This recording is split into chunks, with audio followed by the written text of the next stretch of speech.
ठाकुर जी 1 बरस के है गए और आज एकादशी है। नंद बाबा सवेरे से ही अपने ठाकुर जी की सेवा अर्चना पूजा में लगे हैं। चतुर्भुज नारायण की सेवा करें, सेवा से निवृत्त है करके आज अपने नारायण भगवान से प्रार्थना कर रहे हैं कि हमारे लाला दोनों 1 वर्ष के है गए। ठाकुर जी को नामकरण संस्कार हो और कोई श्रेष्ठ महापुरुष आकर के ठाकुर जी को नामकरण संस्कार करे। जय हमारे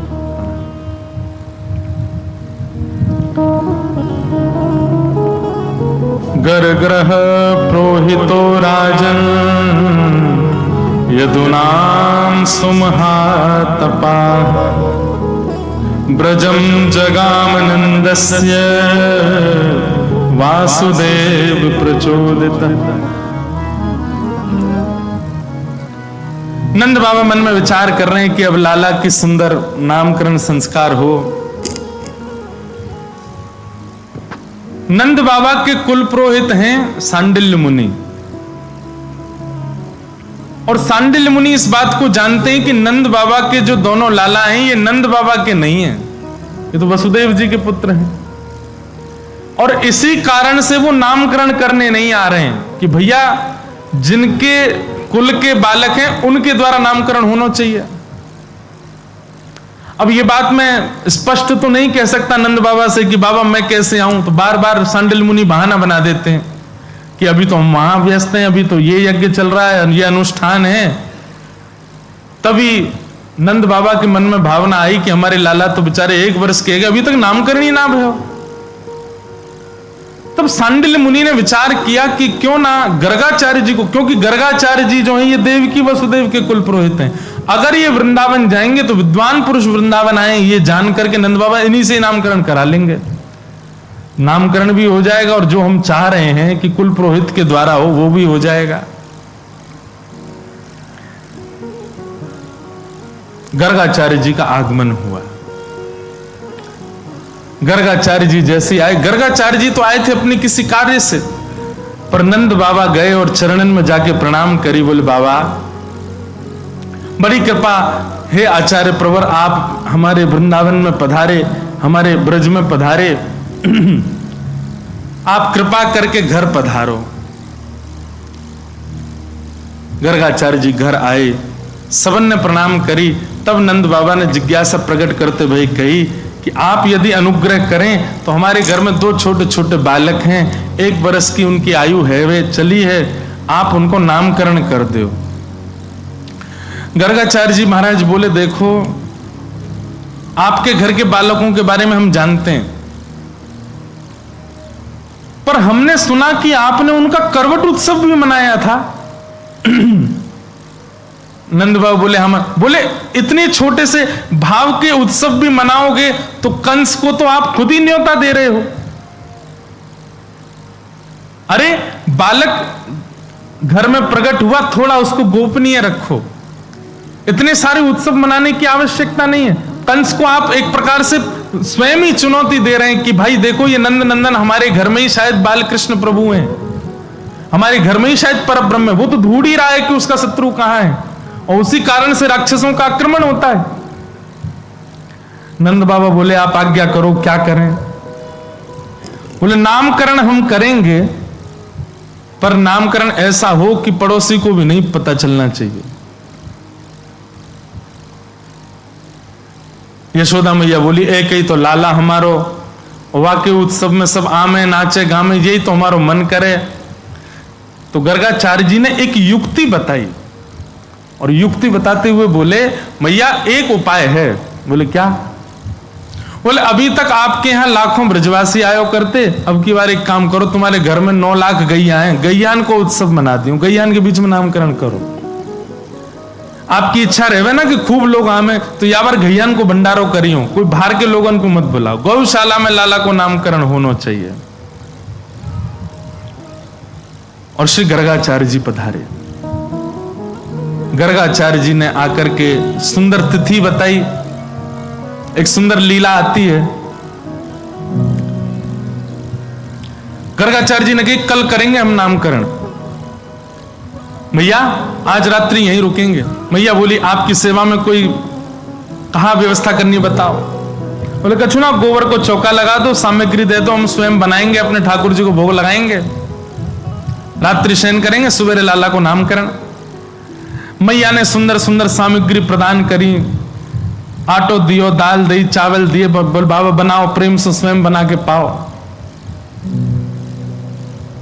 गर्गाचार्य जी ने सुंदर सामग्री सिद्ध करी और सिद्ध करने के बाद अपने ठाकुर जी को जैसे ही भोग थाली में पधरा करके प्रार्थना करने लगे, तुदमें वस्तु गोविंद तुभ्यमेव समर्पयेत्। अब ठाकुर जी नेक नेक घुटमन चलनो सीख गए।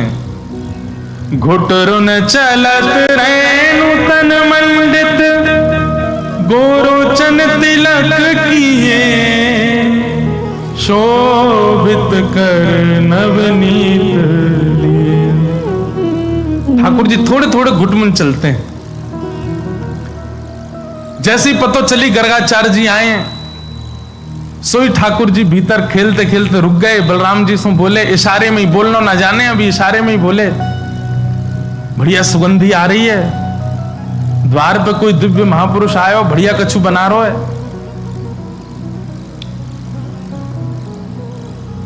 जा लाला चक्के आ।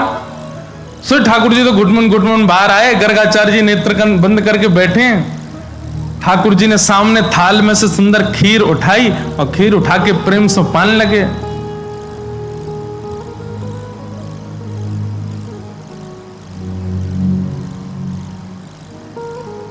मैं वही कहूं, मैंने बंसी कहां बज रही है भाई, मुझे सुनाई दे रही है क्या? बालक बैठो बजा रहे हो। मैंने कि वाह बढ़िया, आज की कथा सुन के ठाकुर जी तो ना बजा रहे, कहीं पीछे थे। बोलो वृंदावन बिहारी ला। वाह, काश ठाकुर जी बजा रहे होते, कितना आनंद आता। ध्यान पूर्वक सुनो। ठाकुर जी तो लेकर के महाराज पान लगे प्रेम से।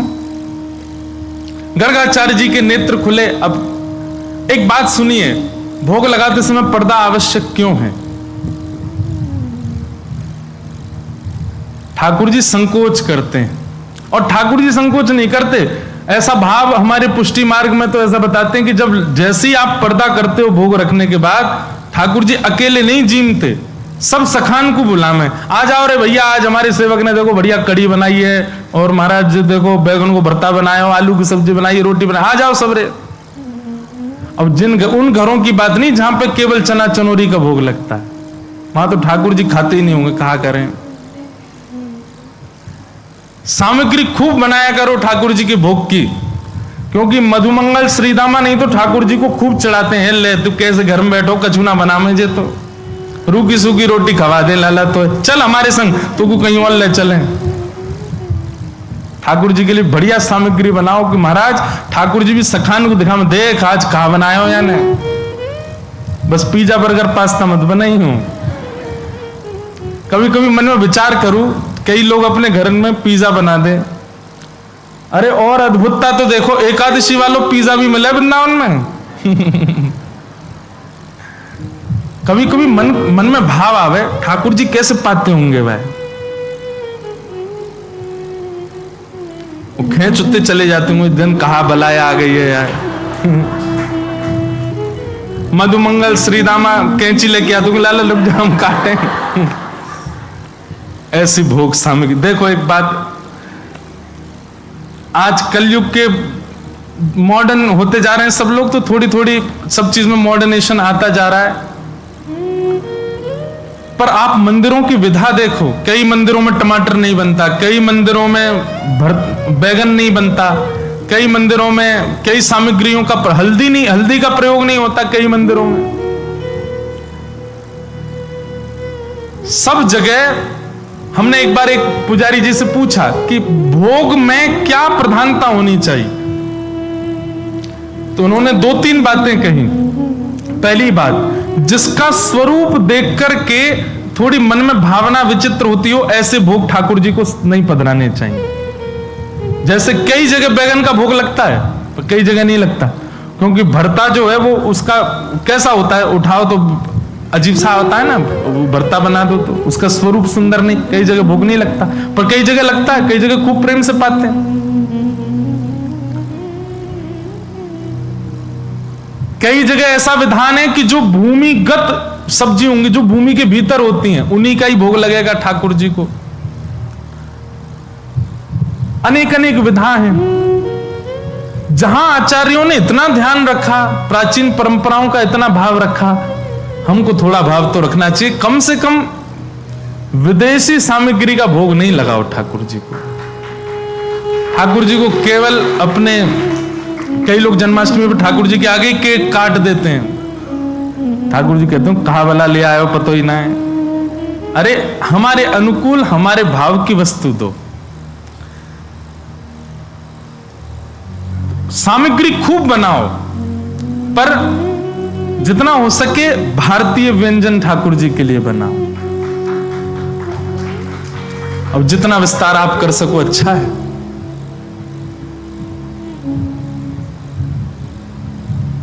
अरे जिसको खाते हुए मानव देखने में अजीब लगता है, वो ठाकुर जी कैसे पाएंगे उसको। अब लोग चाउमीन खाते हैं, लटक जाती नीचे, फिर उसको खींचते हैं भीतर, कितना अजीब लगता है आदमी। ठाकुर जी कैसे पाएंगे उसको। ठाकुर जी के सुख का विचार करके वही व्यंजन भोग में लगाओ। अपने सुख के लिए कुछ भी बनाते रहो, ठाकुर जी के लिए नहीं। ठाकुर जी के लिए तो वही वस्तु पधरानी चाहिए जो आज के भारतीय भाव से बनाई जाती है, वो ठाकुर जी को पधरा। और एक बात कहें, कोई अगर यहां पर ऐसी भावना रखे, बोले महाराज जी इतने व्यंजन बनाने की सुविधा घर में नहीं, तो एक सत्य घटना है। जब श्रीनाथ जी गोवर्धन से नाथ द्वारा में विराजमान हुए, तो ऐसी एक कथा सुनाई जाती है कि रसोई घर वहां पर सिद्ध हो रही थी। तो आचार्य उस समय के जो गोस्वामी थे, उन्होंने सब साथ में ही गए थे, ब्रजमंडल के ब्रजवासी हैं नाथ द्वारा में। तो ब्रजवासियों से कही हाँ भाई चलो, एक एक दिन सबके घर की बारी आवेगी, एक एक दिन अपने अपने घर से प्रसाद लेके आओ ठाकुर जी के लिए। तो मंदिर से बर्तन दिए जाते थे, और जितने बर्तन दिए गए कम से कम भर के आने चाहिए सबके घर से। बनाओ सामग्री ठाकुर जी के भोग के लिए। सबका सौभाग्य होता था कि हमारे घर की सामग्री ठाकुर जी को भोग लगेगी। एक परिवार, बड़ा अकिंचन परिवार, ज्यादा सामग्री नहीं, कुछ व्यवस्था नहीं थी, और उनके यहां थाली आई। तो थाली देख करके, कटोरियां देख के, बड़े बड़े थाल, बड़े बड़े कटोरा देख के सुखी तो बड़े हुए, लेकिन रोने लगे। कैसे करें, हम पे तो इतनी सामग्री नहीं कि हम एक कटोरा भर के भेज दें, ये थाल भर के कैसे भेजें। तब उन्होंने आचार्य जो उस समय के विराजते थे उनसे जाके प्रार्थना की, भगवान आज हमारे कितना बड़ा सौभाग्य कि हमारे घर श्री जी बाबा की थाली आई, पर हम कैसे भर के भेजें। तब आप श्री ने महाप्रभु श्री वल्लभाचार्य जी का स्मरण करके आज्ञा की कि महाप्रभु जी कहते हैं प्रत्यक्ष सेवा से भी ज्यादा अधिक ठाकुर जी मानसी सेवा को स्वीकार करते हैं। आपके घर में अगर सामग्री नहीं है तो मन में भावना शुद्ध करके, मन में एक एक सामग्री को निर्माण करके और पात्रों का स्पर्श करके उस सामग्री को पात्रों में पधराते जाओ। महाराज वो भक्त सब सामग्री पात्र लेकर के आए, पात्रों को धो करके अपने सामने रखा। अब सामग्री अपने हृदय में बना रहे हैं। सुंदर लकड़ी चेताई है, कंडे लगाए हैं, ऊपर चूल्हा पे एक पात्र रख दिया है, पात्र में अब घी डाल दिया। आहा सुगंधी आ रही घी की, और घी की सुगंधी में बढ़िया छौंक लगाए, और छौंक लगा करके सामग्री डाली, टमाटर डाले, जे डालो, वो बढ़िया साग बन गयो। साग लेकर के एक पात्र में पधरा दियो। अब दूसरे पात्र में खीर बनाई है, खीर बना करके एक पात्र में पधरा दे।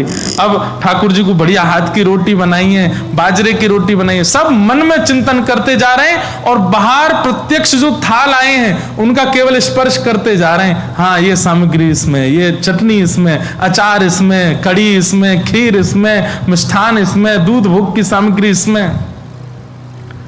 और सब भाव इतने शुद्ध मन से, इतने भाव से व्यवस्थित किए। महाराज की मानसी में सोचते सोचते उनको उनको चिंतन हो रहा है कि सामने अग्नि जल रही है, उसकी लपट मोतक मुकु अनुभव है रही है, सामग्री जो बन रही है वहां की सुगंधी कैसी है, इलायची और केसर डालवे पे सुगंधी भी उनको अनुभव है रही है। नेत्र बंद है मानसी भाव से, खाली थालन को स्पर्श करते जा रहे हैं। तभी पत्तल लेकर के आए, वस्त्र लेकर के आए, सब थालन के ऊपर पत्तल और वस्त्र ढक दिए। घर के सब लोग अंशों कही अपने अपने कंधा पे उठा करके सामग्री ले चलो भोग के लिए। खाली थाल हैं देखने पर सब लोग पत्तलन में भर भर करके और सब खाली खाली बर्तनन को लेके मंदिर में गए। और वहां जाकर के जो आचार्य थे उनको भी बोलते जा रहे हैं, जे कढ़ी भोग है, जे खीर है, ये रोटी सामग्री है, ये दूध घर की सामग्री, सब सामग्री देते गए। उस समय के जो आचार्य थे उनके नेत्र सजल हो गए। आज ठाकुर जी के आगे खाली भोग की सामग्री रखी गई है और कही नाथ मानसी से एक भक्त सिद्ध करके लायो, स्वीकार करो। और आचार्य पर्दा करके जैसे ही बाहर आए और समय अनुकूल जान के जैसे ही भीतर प्रवेश कियो, जितनी सामग्री की भावना रखी थी वो सामग्री सब प्रकट हो गई और प्रकट है कि ठाकुर जी ने स्वीकार करी। और स्वीकार करने के बाद वो समस्त सामग्री वैष्णवन में बांटी गई। आचार्य चरण के नेत्र सजल हो गए। क्यों? बोले माने तो मन में बनाई, पर ये प्रकट सामग्री मुझे तो ऐसा लगा स्वयं श्याम सुंदर बना के लाए होंगे, वहां घर में व्यवस्था नहीं, हम ही बना दें।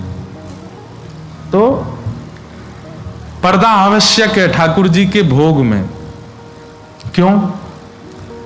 कई भावना उसके पीछे। एक भावना यह भी कि ठाकुर जी अपने सब सखाओं, अकेले नहीं पाते ठाकुर जी, सब सखाओं को बुलाते हैं। ठाकुर जी तो संकोच नहीं करते पर सखा संकोच करते हैं, इसलिए ठाकुर जी कहते हैं भैया नहीं हमको प्राइवेसी दे जाओ, हमारे सखा आवेंगे, मधुमंगल श्री दामा तन सुखा मन सुखा धन सुखा सब बैठ जामे, सब ले ले करके प्रेम से पावे। या हमारे ठाकुर जी के लिए पर्दा। कोई निकुंज रस को उपासक है तो निकुंज रस में क्या है, सखियां आती हैं, श्री किशोरी जी आती हैं और किशोरी जी को भोग पहले सखी लगावे और फिर किशोरी जी को पवा करके किशोरी जी की प्रसादी ठाकुर जी पावे। अब ये हमारे सामने तो करेंगे नहीं ठाकुर जी, इसलिए अंतरंग भाव के लिए उनको पर्दा चाहिए। तो निश्चित है भोग के समय अनोसर किया करो।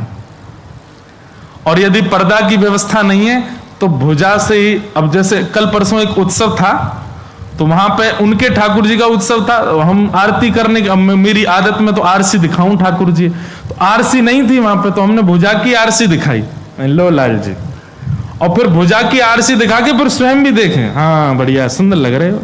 तो भावना बहुत प्रधान है भक्ति में, वस्तु प्रधान नहीं, व्यंजन प्रधान नहीं, भावना प्रधान। जैसे बीड़ा भोग ठाकुर जी को नित्य आना चाहिए, बीड़ी भोग। अब लोगों के घर में बीड़ी की व्यवस्था नहीं है तो अपने भुजा कोई ऐसे बीड़ी की भावना रखो और ठाकुर जी के अधर से स्पर्श कराओ, बीड़ी ठाकुर जी बीड़ी पा रहे, भावना की सेवा। आज भी किसी ने पूछा, बोले महाराज जी आप मना करते हैं कि ठाकुर जी को कहीं लेके जाओ तो पूरी व्यवस्था लेके जाओ, नहीं लेके जाओ, व्यवस्था नहीं है तो मत लेके जाओ, तो फिर अकेले घर पर कैसे छोड़ के आए? भावना करो, हे यशोदा मैया, हे नंद बाबा, हे सब सखाओं, हे सब सखियों, हे सब ब्रजवासियों, अब जे घर आपको है, 3 दिन के काजे हम जा रहे हैं, खूब उधम मचाओ, सब आ जाओ। जे रही रसोई, यहाँ पे आटो रखो, यहाँ पे दाल रखी है, यहाँ पे सामग्री रखी है, हे यशोदा मैया जब जब लाला को भूख लगे आप बना के पवाए दियो, हम 3 दिन के काजे जा रहे हैं। ये भावना करके जाओ, शुद्ध पवित्र फल ठाकुर जी के समीप रख के जाओ, जल की झारी जी रख के जाओ, ठाकुर जी को शयन मुद्रा में सुला करके आप जाओ। लेकिन याद रहे 2 दिन से ज्यादा मत जाइए, 2-3 दिन की बात तो ठीक है, पर उससे लंबे जा रहे हो फिर व्यवस्था पूरी लेके जाओ। 3 दिन तक 2 दिन तक तो ऐसी सेवा आप मानसिक करके, लेकिन विश्वास पूर्ण होना चाहिए। चाहे कहीं गए हो आप, समय समय पर आपको याद आनी चाहिए कि हाँ अब ठाकुर जी का भोग बनना होगा, अब ठाकुर जी राजभोग कर रहे होंगे, अब ठाकुर जी की शयन की व्यवस्था है गई होगी, यशोदा मैया सवारे होंगी, ये चिंतन मन में रहना चाहिए, तभी आपकी सेवा वहां चल रही होगी। आप अनुभव करेंगे, 1 बार 2 बार ऐसी भावना चित्त में रखोगे ना, और फिर लौट के जब घर आओगे, काऊ देना तो ठाकुर जी की व्यवस्था में, ठाकुर जी के निकुंज में, ठाकुर जी के सिंहासन पर कछु तो अनुभव ऐसा होगा कि आपको पता लगे कि हाँ सब यहां आए और ठाकुर जी की सेवा करके गए। भावना प्रधान। तो गर्गाचार्य जी महाराज नेत्र बंद करके श्लोक बोल रहे हैं, त्वदीयम वस्तु गोविंदा तुभ्यमेव, हे शालिग्राम भगवान प्रसाद पाओ। माला जप रहे हैं, इतने में ठाकुर जी आए, भीतर सुन करके आए और शालिग्राम भगवान के आगे से एक खीर की सामग्री उठाई, प्रेम से पान लगे। गर्गाचार्य जी के जैसे नेत्र खुले, साधना पूरी भई, जय हो मेरे गोपाल जी। और जैसे ही नेत्र खोल के सामने देखी तो महाराज यहाँ तो छोटे से भगत बैठे हैं और गोदी में लिए खीर पूरी लगा रहे हैं, नाक पे लग रही है, मुंह पे लग रही है, सबरी फैल रही है वस्त्रन पे, और प्रेम से जीव निकार निकार के चाट रहे हैं। और गर्गाचार्य जी जब उनको देखने लगे तो ठाकुर जी अपनी झूठे हाथ से ऐसे हाथ कर रहे हैं, लो बाबा तुम उपाओ। गर्गाचार्य जी पहले तो मुस्कुराए, भैया ए तेरो लाला तो बड़ो उद्यमी, देखियो मेरे ठाकुर जी को भूख झूठो कर दियो। हंस रहे थे। मैया बोली क्षमा करियो बाबा, मैं फिर से खीर की सामग्री आप फिर बना लो। ठाकुर जी को उठा करके भीतर, ठाकुर जी मन में सोचने लगे मैया पात्र तो संग में ही दे देती, ने के ही पाया पूरा पा ले, तो ठाकुर जी भीतर छोड़ दिए। बलराम जी बोले कैसी लगी लाला खीर? बोले बढ़िया ही जोर की, लेकिन बाबा बड़ो खतरनाक है, मैया तो शिकायत कर दे बुला बुला के। कोई बात ना लाला, तू तो भक्त वत्सल है। अब दूसरी बार खीर बनाई, फिर से भोग लगा, जय हो ठाकुर जी क्षमा करियो, छोटे बालक ने आपको भोग झूठो कर दियो, अब के पाओ त्वदीयम वस्तु गोविंद। ठाकुर जी तो फिर खड़े है गए, दाऊ दादा देख ले फिर बुला रहा हूं मैं। लाला तू चलो जा। बोले जाने मैया को बुलाया तो? बोले मैया बुलावे तो तू पूतना वाले हाथ दिखाई दियो। ना ना पूतना वाले हाथ तो ना दिखाऊंगा, मेरा नामकरण करवे आयो है। ठाकुर जी गुटमुन चल के बाहर आ गए, फिर से खीर को पात्र उठा के पान लगे। गर्गाचार्य जी के नेत्र खुले तो अब के तो गर्गाचार्य जी को क्रोध आ गया। अरे यशोदा पहले ही मना कर दे भैया, अगर तेरे घर में हमारे ठाकुर जी भूखे रहेंगे तो हम कहीं और चले जाएंगे, देख तेरो लाला बार बार झूठो कर जाए। यशोदा मैया आई, चरणन में गिर गई, बाबा क्षमा कर दो, लाला छोटो नटखट बहुत है। मैया ने ठाकुर जी पकड़ के कमरा में बंद कर दिए, अब के न करके नहीं आवे को बाहर। गर्गाचार्य जी तीसरी सामग्री बना रहे हैं और बीच बीच में खिड़की की ओर देखते जा रहे हैं। खिड़की पे लदे भाई ठाकुर जी गर्गाचार्य जी को देख रहे हैं। बोले अब क्या बोला तारीख के तो बताऊं मैं। गर्गाचार्य जी बहुत सुंदर भाव लगता है। गर्गाचार्य जी ने तीसरी खीर बनाई, अपने ठाकुर जी को पधराई, जय जय अब की बार नहीं आवे वो बालक कमरा में, आप तो प्रेम से पाओ। हे शालिग्राम भगवान त्वदीयम वस्तु गोविंद तुभ्यमेव समर्पयेत्। ठाकुर जी तो नीचे उतर करके आए, किवाड़ विवाड़ खोल करके बाहर निकल आए और अब तो क्रोध में ही है, भौं चढ़ी हुई है ठाकुर जी की। और थाल में से खीर को पात्र उठा के गोद में बैठ गए और अब तो आवाज कर करके खाने लगे कि इनकी आंख खुले। और जैसे ही पान लगे गर्गाचार्य जी ने पकड़वे के काजे समझ गए, बोले बालक आ गया। जैसे ही नेत्र खोले और पकड़नी चाहिए, नन्हे से गोपाल जी की 4 भुजा प्रकट है गई। 2 भुजान से तो खीर को पात्र पकड़ रखो है और 2 भुजान से ठाकुर जी एक भुजा में खीर भर भर के दोनों भुजान से पा रहे हैं। और एक भुजा से स्वयं पा रहे हैं, दूसरी भुजा से गर्गाचार्य जी की दाढ़ी में लगा रहे हैं। ले बाबा गर्गाचार्य जी के नेत्र सजल हो गए। जय हो पर ब्रह्म परमात्मा परमेश्वर, मैं आपके रूप को पहचान नहीं पाया। भगवान बोले गर्गाचार्य जी हमने आपको अपना रूप इसलिए दिखाया, आप त्रिकाल दृष्टि हो, आप त्रिकालदर्शी हो। आप हमारे कल जन्म कुंडली देखते, हमारे ध्यान करते तो आपको पता ही चल जाना था कि मैं पर ब्रह्म हूं, लेकिन मैया को मत बताना। आहा, गर्गाचार्य जी बोले नहीं बताएंगे। और दूसरे दिन श्रीनंद भवन में ठाकुर जी के नामकरण की विधा आई, नामकरण का समय आया। हमारे आचार्यों ने गाया, एक एक लीला गाई गई है, एक एक लीला का सुंदर पद है।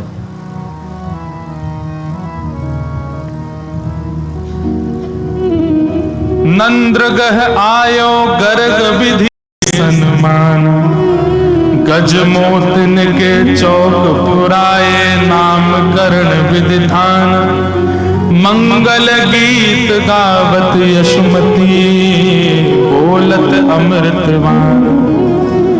प्रथम ही सुनो बड़े ढोटा के नाम राम बलदेव। पहले नामकरण किसका किया? बड़े बेटा का। क्या नाम रखा? बोले राम। लेकिन बल की अधिकता होने के कारण पूरा विश्व इनको बलराम कहकर के बुलाएगा। प्रथम ही सुनो बड़े ढोटा के नाम राम बलदेव, हलधर और नाम संकर्षण को न जाने भेद। अब यह नाम तुम्हारे सुत के सुनो चित दयानंद। हे नंद बाबा, अब ध्यान से सुनो, तुम्हारे दूसरे लाला को नामकरण कर रहा हूं। बोले कहा, कृष्ण नाम नारायण केशव है हरि परमानंद। मैया, हे नंद बाबा, हे यशोदा मैया, आपके बड़े लाला को नाम राम है और दूसरे लाला को नाम हम कृष्ण रख रहे हैं, पर ये अनेक नाम सुन जानो जाएगो। पद्मनाभ बाधो मधुसूदन वासुदेव भगवान, और अनंत नाम है इनके कहो कहो लो आन।